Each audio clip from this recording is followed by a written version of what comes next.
It's been an unprecedented past 6 weeks in Ontario politics, so why should this past weekend have been any different? Tories gathered in Markham to watch the results of the PC leadership campaign come in, except none did. For 6 hours, they schmoozed and listened to loud music, but got no results because one candidate, Christine Elliott, was contesting the party's decision to declare Doug Ford the winner. Finally, after a face-to-face meeting on Sunday afternoon, Elliott conceded. Here to review all the gory details, Hartley Lefton, chair of the PC Leadership Election Organizing Committee, and Kevin Weatherbee, a member of the PC's Provincial Nominations Committee. And as I welcome both of you to TVO today, let me just say that I learned something very important on the weekend, which is if you do a 6-hour broadcast with no breaks, chances are you're going to lose your voice. So apologies for the bad throat. We're going to get everybody caught up on all of the events that transpired this weekend, starting with the contestation of the results. So Sheldon, let's bring this up. Here's what Christine Elliott put out on Sunday. She said, Christine Elliott won the popular vote. She won the majority of the ridings. Of the approximately 12,000 points that are included in the final calculations, there were fewer than 150 points difference between the two candidates. And most importantly, thousands of members have been assigned to incorrect ridings. Our scrutineers identified entire towns voting in the wrong riding. Elliott concludes by saying, I will stand up for these members and plan to investigate the extent of this discrepancy. But then later on Sunday, after meeting with Doug Ford, there was this. After completing my review, I am confident in the results. I extend my congratulations to Doug Ford on a hard-fought campaign. Hartley, you first. Why did you change your mind? Why did she change her mind? Yeah. I think, Steve, she had a chance to review with her team what happened in the room.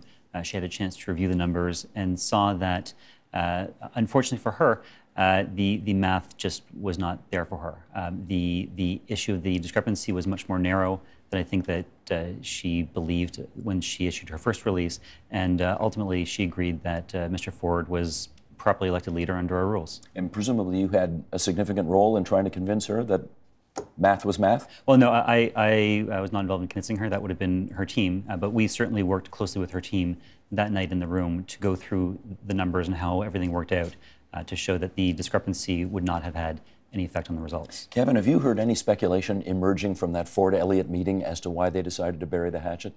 Not exactly, no. But what I do know is that Christine was determined to have a unified party coming out of this, one way or the other. And that was never in doubt. Irregardless of the statement and the issues that she raised in it about the potential discrepancy, I know she was committed to having a unified party, and I know that when the two of them sat down, both of them were eager for us to move past this as a party and focus on the Liberals. You know, a bunch of people came out on Sunday, including former Premier Mike Harris, saying it's over, time to rally around the new leader and time to drop the challenges. Mm-hmm. How influential do you think all of that was to her ultimate decision? Oh, I think it meant a lot to the decision. Jim Wilson, for example, also issued a similar statement saying it's time to move on, it's time to accept the results. MPP from Simcoe. And former interim leader, right. The last time we went through this. So, and also a former minister. So absolutely, I think that goes a long way, not just for Christine, but for all members. And that's important too. All members now need to rally behind our leader and focus on the election. Hartley, let's, before anybody gets too critical with Ms. Elliott, let's remember that this is her third consecutive leadership convention loss. And if you include the two that her husband ran in and lost, that's 5 defeats out of 5 for one family in PC leadership contests. Is it therefore understandable that she would want to unturn every single stone looking for possible victory? Well, I think as a party member, leaving aside all of that, as a party member, she wanted confidence in the results.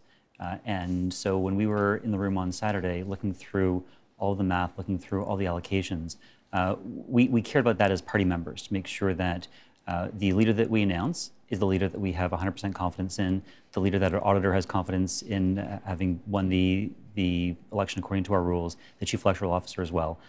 And I think ultimately that's what you saw. Here's what people who went to the hotel in Markham saw when you came up to the microphone about 6 hours after everybody got in there. You were not a popular person, Mr. Lefton. Let's roll a clip. Here we go, Sheldon.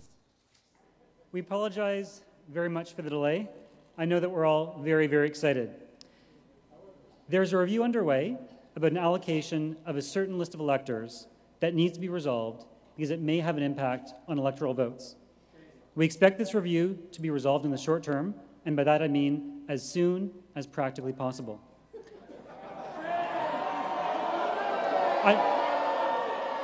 Unfortunately, we do not have access to the hall any longer. Members, I ask you to please go home to await the results. We cannot stay here. What was that moment like, basically seeing a room full of hundreds of people heckling, booing, and yelling profanities at you?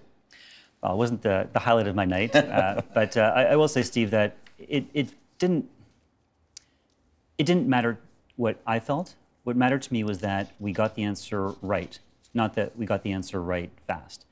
It was awful hearing my 3-year-old daughter ask, why are people booing Daddy? That part I really could have done without.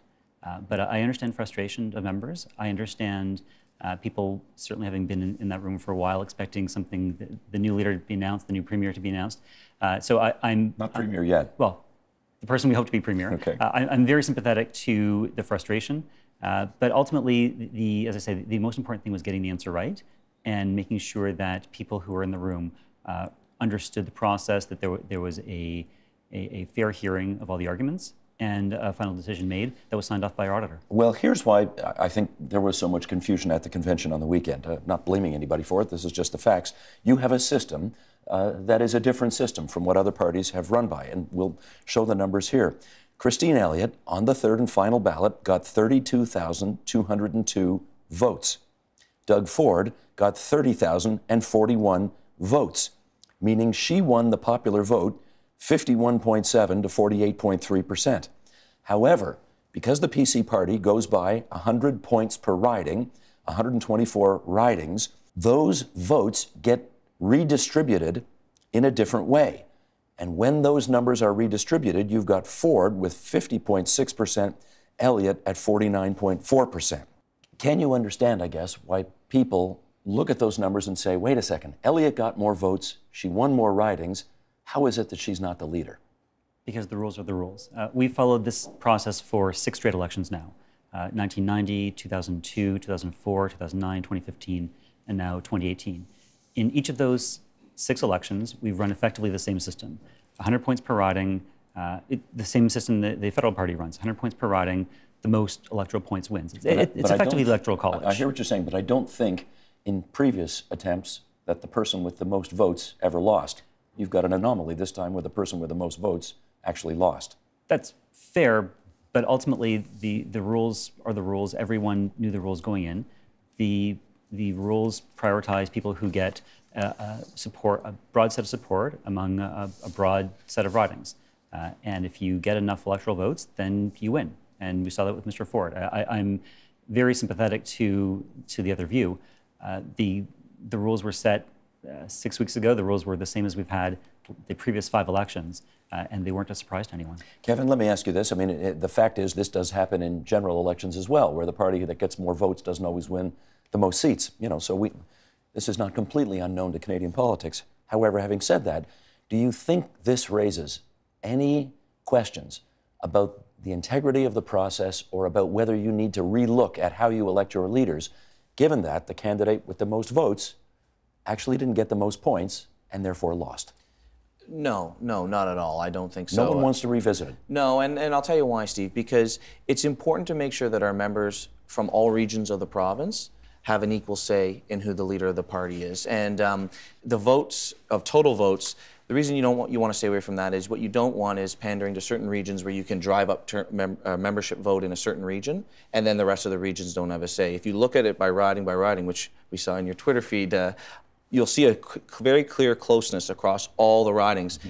If they didn't have to compete in every riding for those points, I think candidates would naturally gravitate to their strong areas of the province, and that would be less effective of a leadership campaign for all our members to be included. So I think the process is sound. I think the rules were sound, as Hartley alluded to. And I think that, that all the candidates now are in agreement that we can move forward and we understand the results and we can stand by the results and be proud of it. And just so we're clear, Hartley, Elliott's campaign said that there were thousands of votes that were misallocated to the wrong ridings, which therefore skewed the final result. Is she right about that? I don't think so, Steve. And we took a lot of time, as you know, on Saturday to actually run these issues to ground. We were satisfied, the person who ultimately adjudicated these issues was satisfied, the chief electoral officer was satisfied that these issues were addressed properly, that if there was any discrepancy, it would not affect the results. And I think you saw with Mrs. Elliott's statement yesterday that she has accepted the results, that the answer, the announcement of the leader was correct, and we'll move forward in the next election under Mr. Ford. Okay, speaking of Mr. Ford, I want to ask you this question because this is a more political as opposed to organizational question. The Angus Reid polling organization put some numbers out last week that showed that if Christine Elliott had won the convention, there was a potential universe of people in Ontario who were more open to voting for her than if Ford had won. Apparently the universe doubles under Elliott. It contracts by half under Ford. So the question becomes, do you think your party made the right decision in picking Mr. Ford, in as much as, if those numbers are right, you have reduced your potential voting audience by 50%? Well, no, I have a bit of a different view. I think that Mr. Ford actually opens us up to a lot of voters. I think that there's a lot of voters in particular regions of the city of Toronto, a lot of NDP voters who maybe didn't give our party a look, and I think that they're going to be taking a real hard look at us now. And I know, while I myself, being on the nominations committee at the time, was neutral, I did have a chance to attend some leadership events. And the one thing that struck me about Mr. Ford's events, even in my own town of Orangeville, was that there was a lot of people that I didn't recognize. These are new members that I hadn't seen, and I've been involved for a long time. They're coming out to see Mr. Ford. And if you look at the ward map from his municipal race, when he came second to John Tory, if you were to transpose those wards... This is the Toronto Mayor's race 2014. Exactly. If you were to transpose those onto the provincial ridings, that would equate to 11 ridings. So if he can carry on that strength... Sorry, you're saying if you put the mayoralty numbers on a provincial boundary, he wins 11 ridings? It equates to about 11 ridings, if he can carry the same ridings and show the same strength. So my point being that people, especially in the city of Toronto, but really Ontario, they know the Ford family, they know what they stand for. He is bringing a brand, and it's a conservative brand. You just said a second ago that NDP voters will take a look at voting Tory under Doug Ford. Absolutely. Where do you get that from? I get it from the fact that you have a strong core of NDP voters, a union-based background. You look at cities like Hamilton, those voters understand Doug Ford because he understands those voters. Doug Ford always sticks up for the little guy. That's his mantra. That's his MO. You look at the things that he brought in at City Hall when it comes to service-based issues. Doug Ford speaks their language, and I think that we are very competitive with those types of blue-collar workers, if you will. And I think that they're going to be taking a really hard look at our party now. Hartley, I want to ask you about how unified the party is right now. We saw speeches on the weekend from Jason Kenney, leader of the United Conservative Party, so-called, in Alberta, from Vic Fideli, your interim leader. They both said the most important thing going forward is party unity. You got a 50-50 party right now. You got a party that is like split right down the middle between the more populist conservative option, which was Doug Ford, and the more moderate progressive conservative option, which was Christine Elliott. How does party unity emerge from that? I think what's important, Steve, is what you mentioned at the outset, that Mrs. Elliott, as well as Tawny Granick-Allen, Caroline Mulroney, have all said Doug Ford's the leader, and we're running the next election under Doug Ford.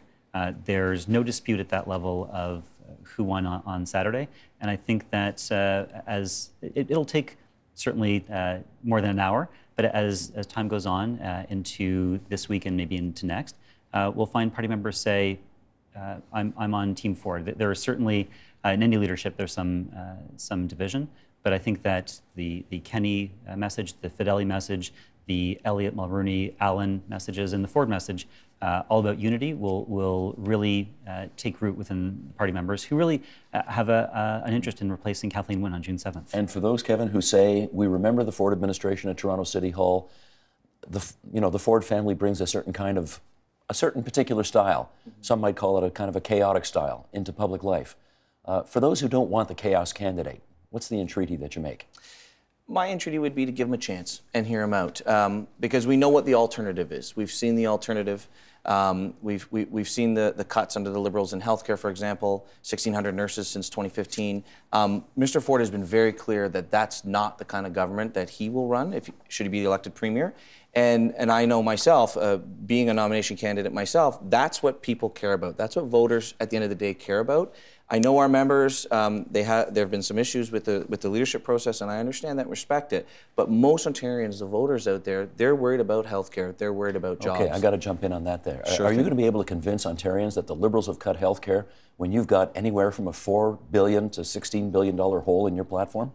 I think that we have a great chance to do that because the facts are the facts. I mean, we've seen the cuts to nurses. We've seen 50 residency positions eliminated. 50 might not sound like much, but I know a lot of young people like me that have racked up student debt and they're looking for those residency positions. They know it.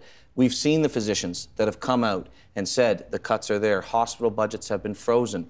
This is what real Ontarians are seeing. It's what they're experiencing. Can you imagine there'll be fewer cuts under the Conservatives?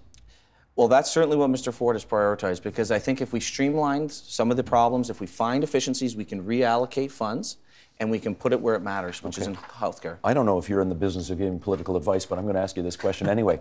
Doug Ford has two candidates, both of whom now want to run in Cambridge, Christine Elliott and Tanya Granick-Allen. How does he resolve that?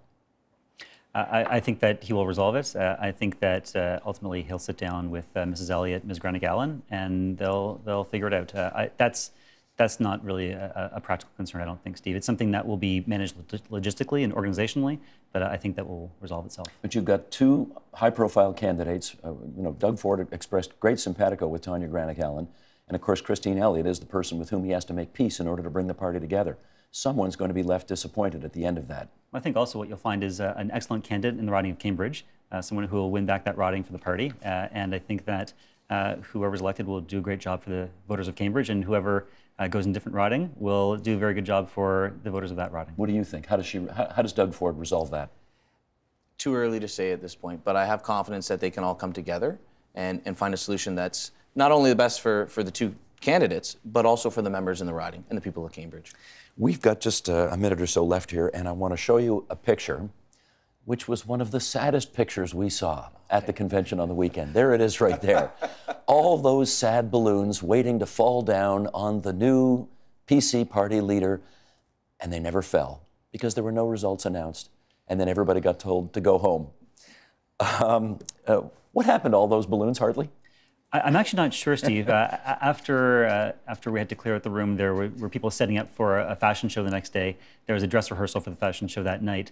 I'm not sure what happened with the balloons, but I know that there were some very happy models able to actually do their dress rehearsal in that room. Without balloons falling on them, I presume? Presumably, yes. Why are the balloons not all blue, incidentally?